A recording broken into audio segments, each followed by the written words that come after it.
Diligence is the part most people skip, and it's often the part that creates real problems. Using AI responsibly has at least three dimensions: data privacy, attribution and transparency, and impact on other people. This isn't about being anti-AI. It's about being trustworthy with it. Someone who uses AI carelessly creates problems. Someone who uses AI diligently becomes the kind of person an organization can trust with more leverage. Let's walk through those three dimensions. This is the easiest diligence rule to understand.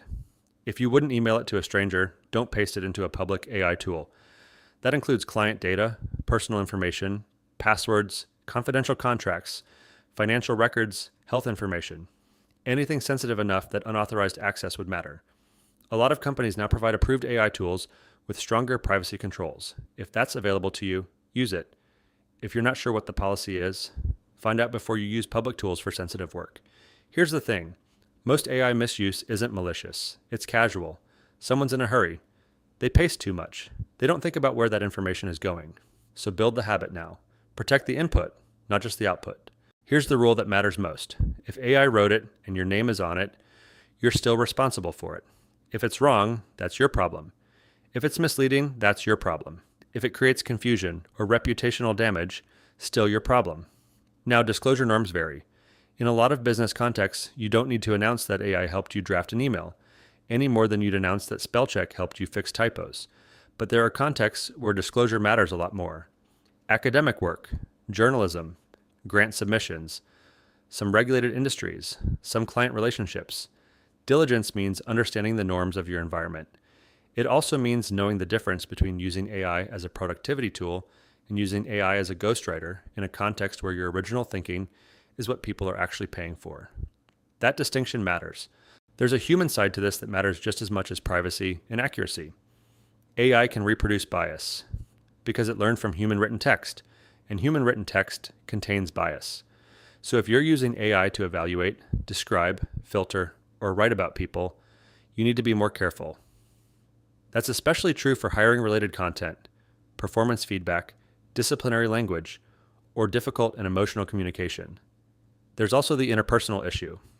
Sometimes the most important thing about a message is that a real human clearly took care with it. A difficult message generated carelessly by AI may technically say the right words while still feeling wrong. So here's a simple gut check question. Would I be comfortable if the person on the receiving end knew exactly how this was produced?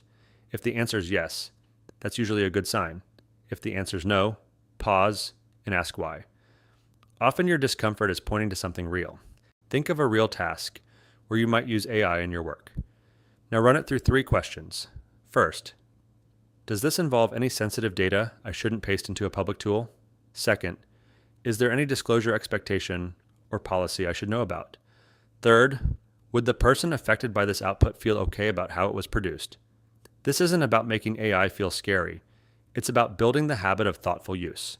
Because people who routinely ask these questions tend to avoid the most common AI mistakes. We've covered a lot. Now let's bring it all together and make sure this turns into action. Let's bring the whole workshop together. The 4D framework is your practical mental model for using AI well. Delegation asks, what should I hand off? Description asks, how do I brief AI clearly? Discernment asks, how do I evaluate what comes back?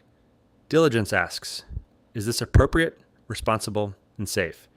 If you internalize those four questions, you'll already be using AI more thoughtfully than most people. And the real goal isn't just using AI more often. The goal is using it more effectively, more intentionally, more responsibly, more confidently, so that it becomes a force multiplier for your thinking,